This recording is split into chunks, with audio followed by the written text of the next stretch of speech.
Sr. Presidente, Senhoras e Senhores Deputados, Sr. Vice-Presidente, voltamos a discutir nesta Casa um diploma cuja sua gênese começou no PCP, mas desta vez é acompanhado por uma surpreendente proposta do Governo Regional que visam, cada um à sua maneira, aprofundar a defesa da causa animal, que apesar de constantemente desdenhada por governantes e ex-governantes, é de facto uma necessidade que se impõe numa sociedade que se quer cada vez mais progressista e cada vez mais civilizada.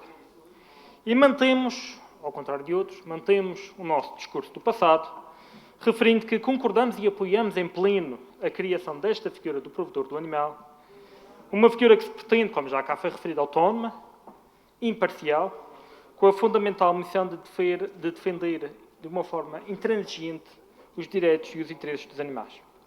Mas comecei este discurso salientando exatamente a surpresa deste diploma do PCP ser acompanhado por uma proposta do Governo Regional que versa sobre a mesma matéria.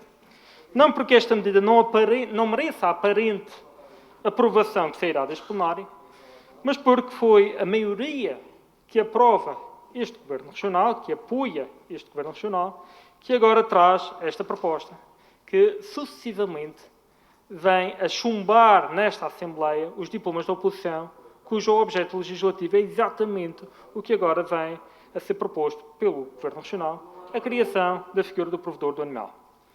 Ora, ainda na passada legislatura, a quando da discussão do diploma do PCP que criava esta figura, levantavam-se vozes sociais-democratas argumentando que, e cito as atas para que não hajam dúvidas, se a Secretaria que tem a tutela nesta matéria tem competências para fazê-lo, para que a criação?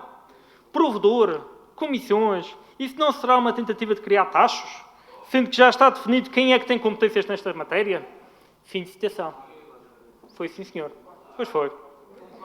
Ora, curiosamente, não, eu refiro-me à bancada e não ataco o deputado.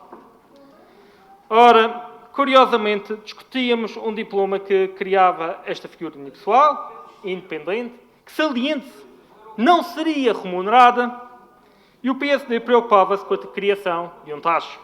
Curiosamente, hoje chega-nos uma proposta do mesmo PSD, que cria a mesma figura e, surpresa, prevê a criação do provedor, que ofere de uma remuneração mensal correspondente à fixada para o cargo de Inspetor Regional das Finanças e que receberá ainda os demais regimes em matéria de remuneração e abonos aplicáveis aos trabalhadores da função pública, incluindo ajudas de custo.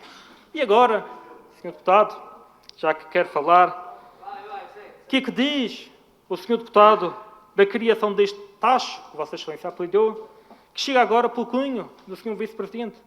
Quais as suas palavras? Porque até agora só ouvimos o silêncio cúmplice da parte da vossa bancada, de vez em quando interrompido por alguns aplausos à Vice-Presidência.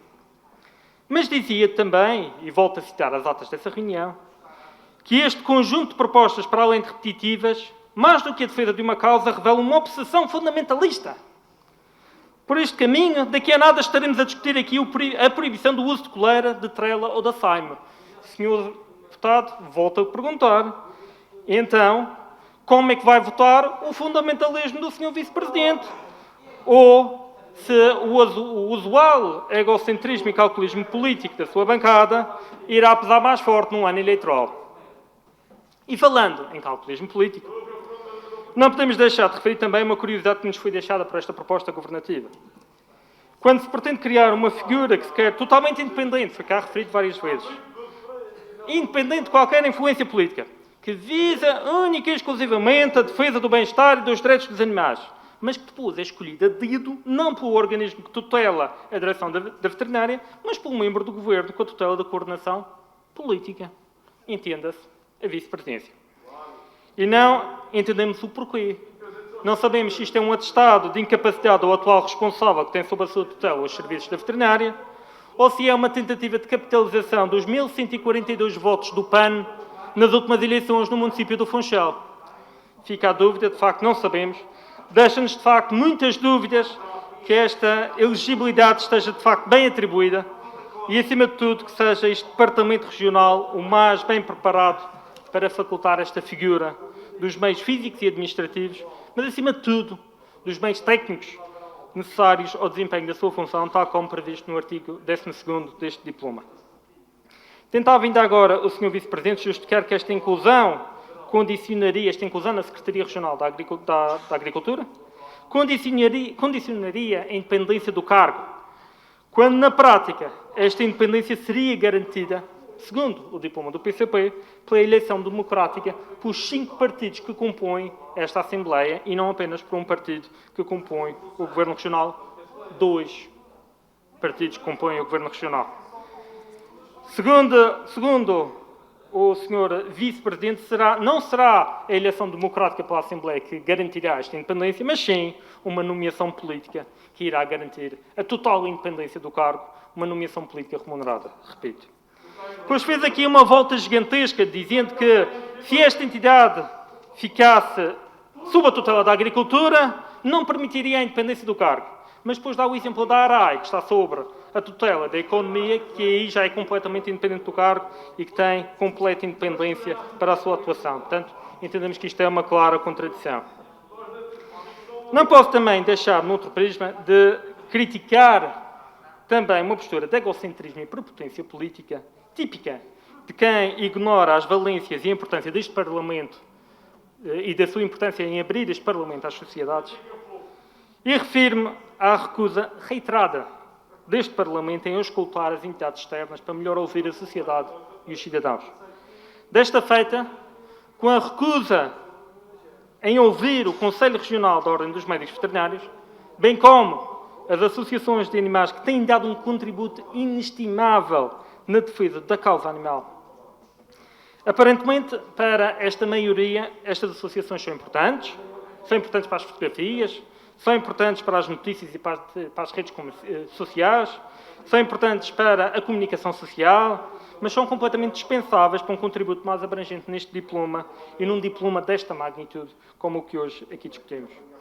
Isto apesar de, segundo o preâmbulo deste diploma, terem sido auscultados os serviços e organismos do Governo Regional. E reforço, apenas foram auscultados os serviços e organismos do Governo Regional.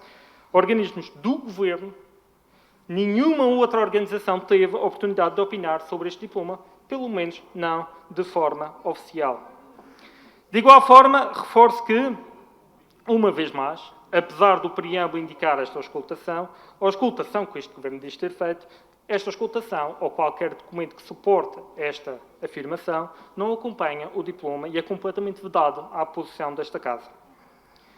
Senhoras e senhores deputados, acima de tudo, e não posso deixar de referir, que a causa animal não pode se compadecer com modas, nem tampouco deve ser usada com fins meramente eleitoralistas.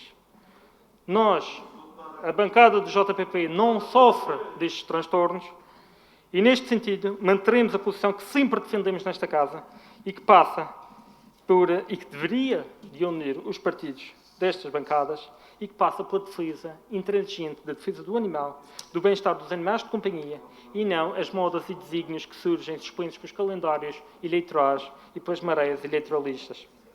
Neste sentido, estamos de acordo em validar estes 2 diplomas para discuti-los na especialidade de forma séria e de forma a comatar os hiatos do nosso ordenamento jurídico no que concerne ao direito dos animais e de forma a dar continuidade às lutas e às conquistas que têm sido feitas e que têm sido apanágio até desta Casa no que concerne à causa e à defesa dos direitos dos animais. Muito obrigado.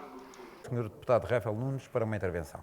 Muito obrigado, Sr. Presidente, Senhoras e Senhores Deputados. Sr. Vice-Presidente, eu devolvo-lhe a acusação, embora Vossa Excelência neste momento não está a ouvir esta intervenção, porque nós sempre, o JPP e a bancada da oposição, sempre aprovou a criação desta figura. Portanto, eu devolvo-lhe esta acusação, porque aparentemente Vossa Excelência está mais interessado em criar um cargo de nomeação do que defender a causa animal. Eu devolvo-lhe esta acusação, porque realmente só assim se justifica o chumbo sucessivo ao longo dos anos. E é curioso referir o ano de 2016 como o ano em que integrou esta consciência da causa animal, porque foi exatamente em 2016 que aconteceu nesta Casa aquele tal discurso que eu preferi ali. Foi exatamente em 2016 que o seu PSD chumbou esta medida, porque seria uma medida para criar taxas, mesmo quando esta medida não era remunerada. Agora a Vossa Excelência traz uma remuneração, na altura não era. E foi o seu PSD que em 2016 chumbou esta medida a dizer que iria criar taxas. Foi o seu PSD que em 2016 chumbou esta medida, dizendo que esta era uma figura de fundamentalismo Foi este o termo fundamentalista. Foi o seu PSD que ridicularizou esta figura em 2016, num ano em que Vossa Excelência diz que se apercebeu da importância da causa animal. A verdade é que a oposição sempre votou favoravelmente a esta medida, o seu PSD sempre chumbou esta medida e ficava-lhe muito bem ter alguma honestidade política de admitir que realmente nós sempre tivemos esta preocupação, ao contrário da sua bancada, e ficava-lhe bem admitir o porquê, depois, ano após ano, ter chumbado esta medida, quando na prática apenas traz esta medida com um determinado calendário eleitoral. Ficava-lhe muito bem esta honestidade política, ao invés da acusação permanente à bancada da oposição. Muito obrigado. Muito obrigado.